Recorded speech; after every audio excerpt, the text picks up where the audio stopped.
Welcome, everyone, to the first ever episode of Unraveling the Veil. This is Yara Rose, your host. I am very excited to get this podcast out there and available to whomever it draws in. This podcast has been something I've been thinking about doing since the fall of 2019, and I just wasn't sure if it was something that I wanted to do or not. I started Yara Rose, which is YARAROSE.com, in April of 2019. And to be completely honest, I felt then about how I feel now about launching this podcast. What do I know about doing a website? What do I know about creating a podcast?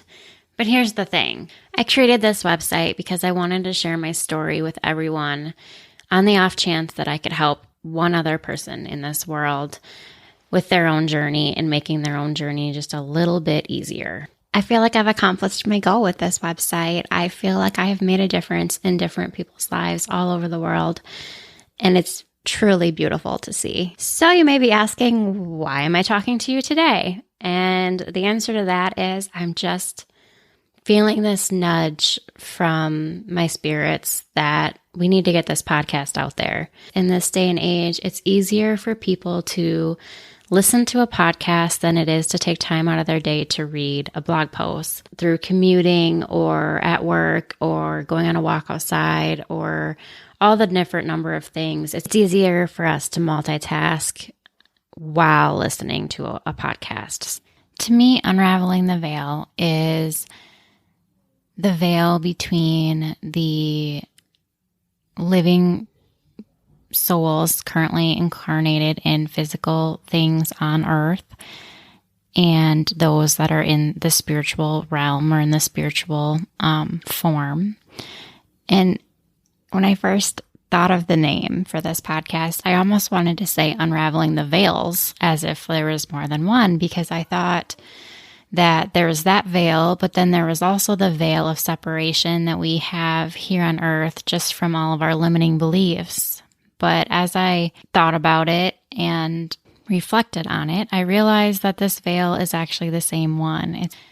It feels like it gets thicker the more limiting beliefs we have, harder to get through and to penetrate through sometimes. But it is the same thing. It's the same one all throughout. Each episode of Unraveling the Veil is going to have a lesson that I learned while unraveling my own veil. I feel at the very least it will help you look at things from a different perspective, and sometimes that's all you need to open your own mind up to the different possibilities that are out there. And maybe once you do that, you'll find different modalities or concepts that you never thought you'd believe in, and all of a sudden you're resonating with it, and it just opens your whole world. The Unraveling the Veil podcast is going to be about exactly what YaraRose.com is about. It's about my journey, the things that I've learned, the spiritual growth that I've made and I'm continuing to make each and every single day. I'm hoping to get some of my family members to talk about the differences they've seen in me and how they feel that the changes I have made have impacted not only myself, but those around me. It's really quite amazing to see how once you work on yourself and you do the internal work there, it's just like a ripple effect. It slowly starts to impact all of those that are very close to you. And it's really, truly beautiful to see. So I'm hoping that they'll be willing to give you a little bit of example of how that has happened in their own life. I'm also hoping to share some stories with you about how people have in their own life received signs from loved ones that have already passed on, and how those signs have helped them to get through whatever situation they were going through. Because honestly, anyone can receive a sign from their past loved one. You just have to be open to it and you have to be aware.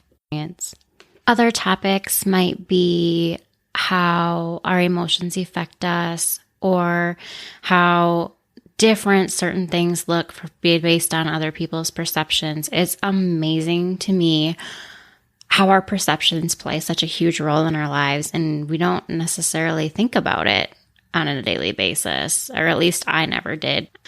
I'm also hoping to meet with local people around me that I know that have found a way to make their living through work that's important to them and that they are passionate about. Because I truly feel that if you can find a way to get your financial support from things that you're passionate about, life is so much more enjoyable for you. And I think that that's part of our purpose here.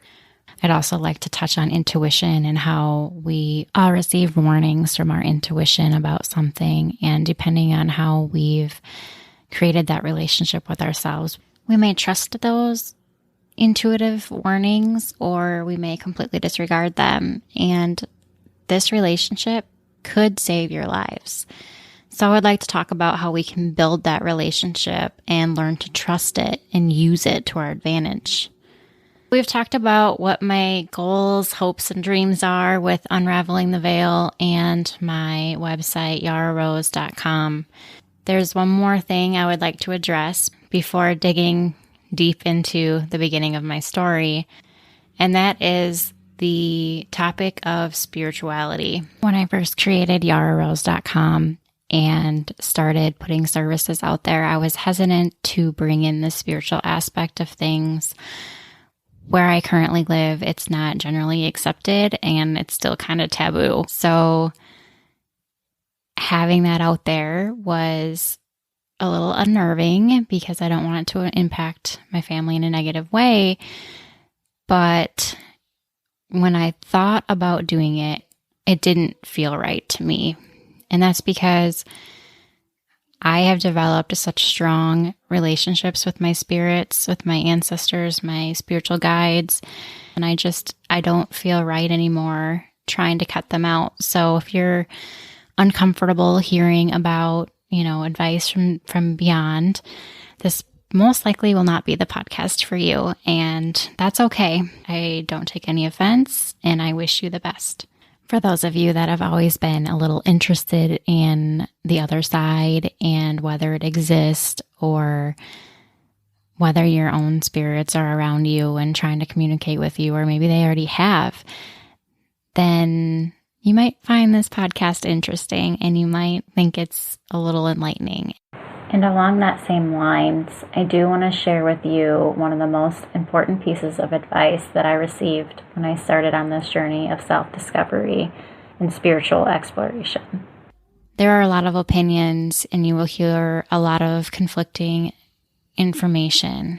And your job is simply to take the pieces that resonate with you and discard all the rest.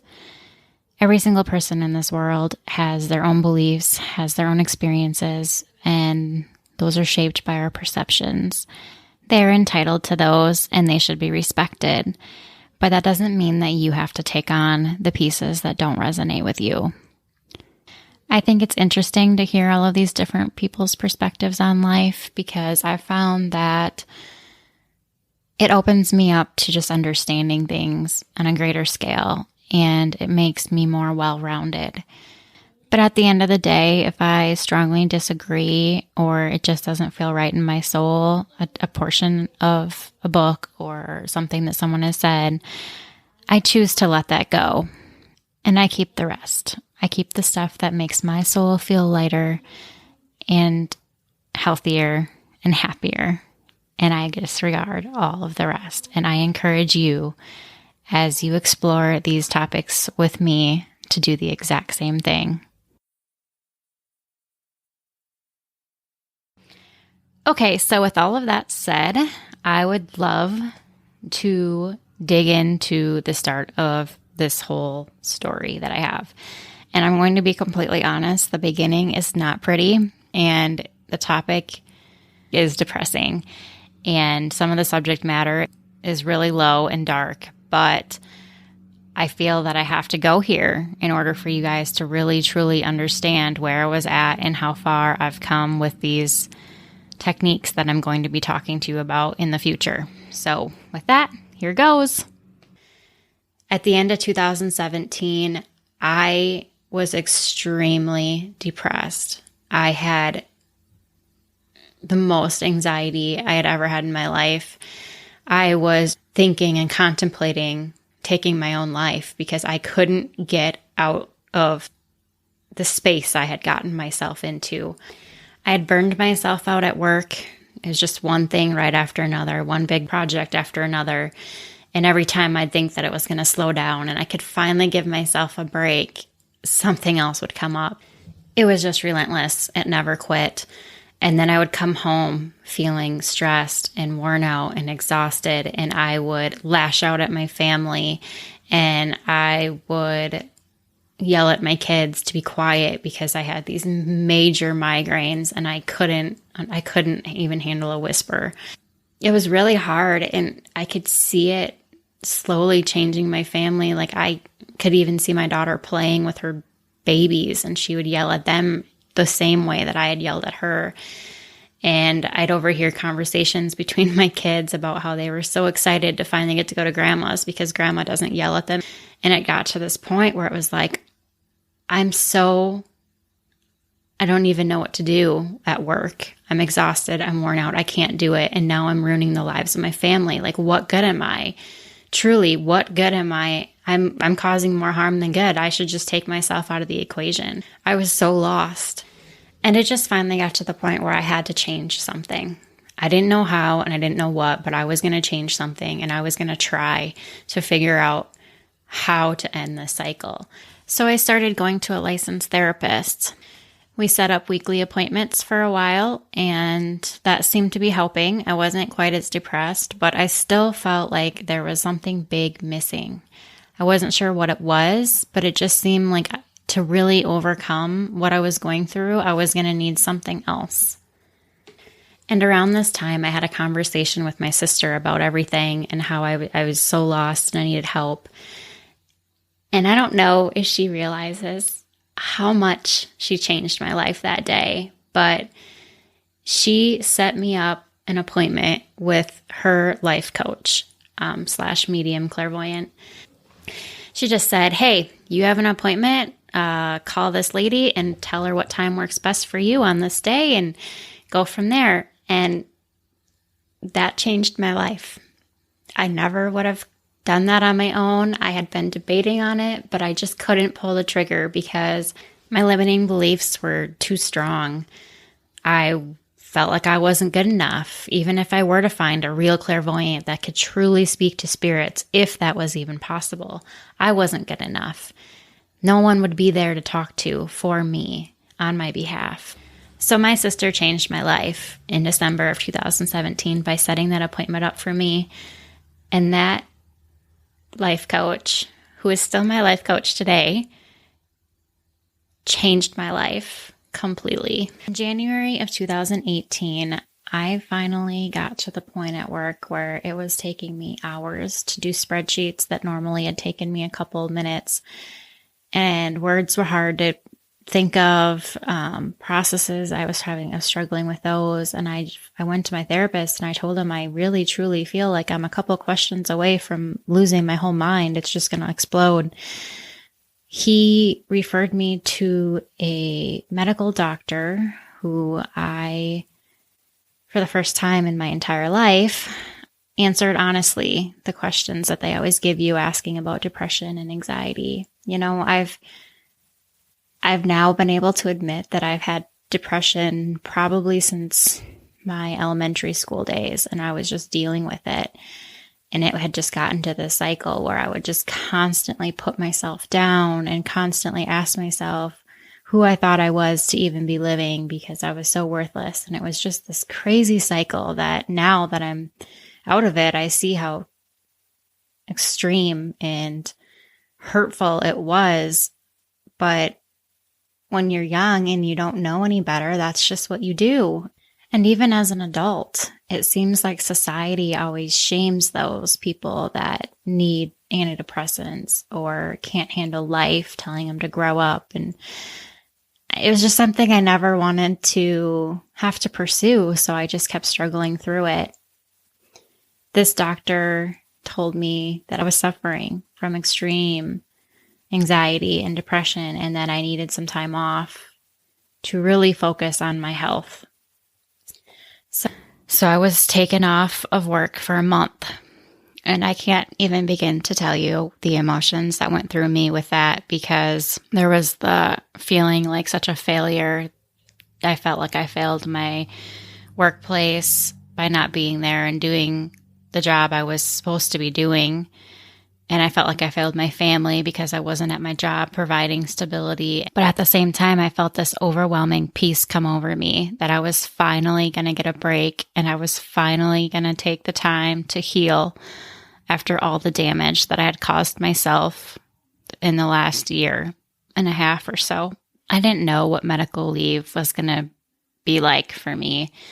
And I didn't know how to explain to our kids that mom wasn't going to work and why. So we just chose to continue our routine like normal. I would continue to drop them off, and then I would come home and I would sleep a lot, or I would go to a doctor's appointment and then sleep a lot more. And that was my routine for a while. And that's what it had to be in order for me to heal. It's interesting when you break a bone, you can have physical sight or x-rays that show that this is what happened, and you can put it in a cast, and you can take x-rays periodically to see the healing and see that all happen. But when you stress the brain out in that same way, you don't really have a physical thing to go by, and you don't realize how much you've damaged yourself. This was a big awakening for me about how important self-care is, and how important it is to be in touch with yourself and know your boundaries, and just to simply know when you're pushing yourself too hard for too long, and be respectful of yourself. It was interesting because after a week of being on leave, we got positive feedback from both the kids' school and their daycare provider. They weren't sure what changed, but the kids' whole attitude just seemed a little brighter and happier, which was a double-edged sword too, right? Because then it was like, wow, I did that to them. My stress level and the stress level that I created at home had them behaving in a different way at school than what they normally would. And it's terrible to hear that, but at the same time, it's good to know that healing is on the way, and it's not just for me, it's for my whole family. And also, while I was out on this medical leave, it was the first time that I was taking anti-anxiety medicines, which, if you know anything about those, they take about 6 weeks to fully impact you, but they did make a big difference. And I can honestly say that that was the first time in a very, very long time that I didn't have this mean, monster, destructive thing inside of me trying to tell me how worthless I was and how I didn't deserve to be here. So if anyone out there is extremely depressed or has anxiety issues, please do not feel too ashamed to reach out. And maybe you will have to go on medicine for a while. I don't know.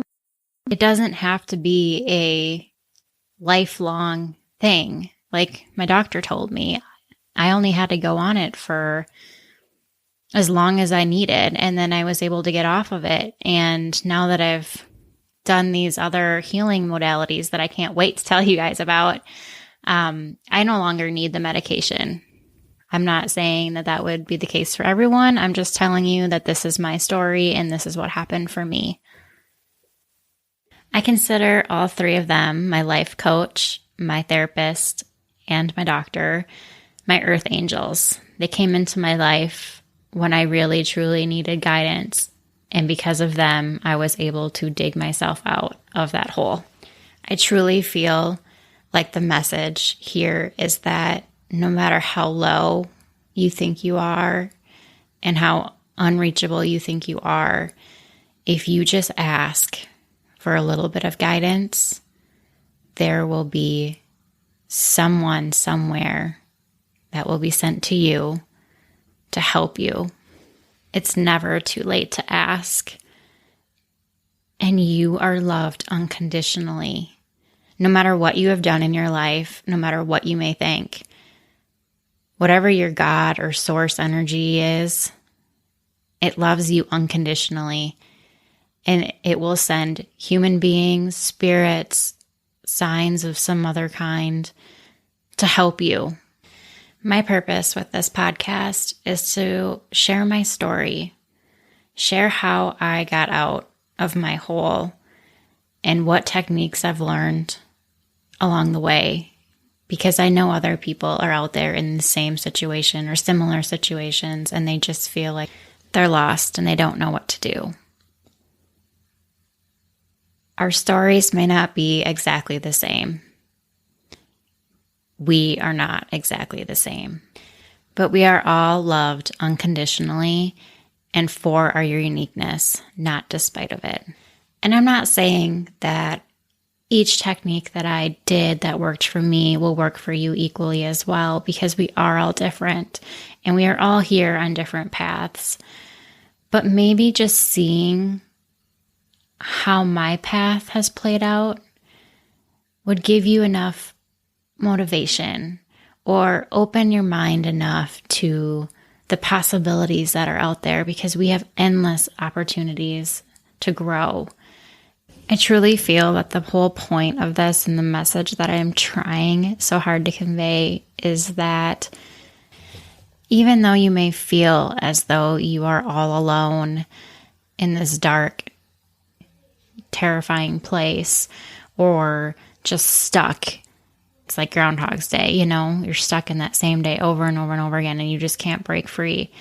No matter your situation, all you have to do is ask for guidance and be open to receiving them.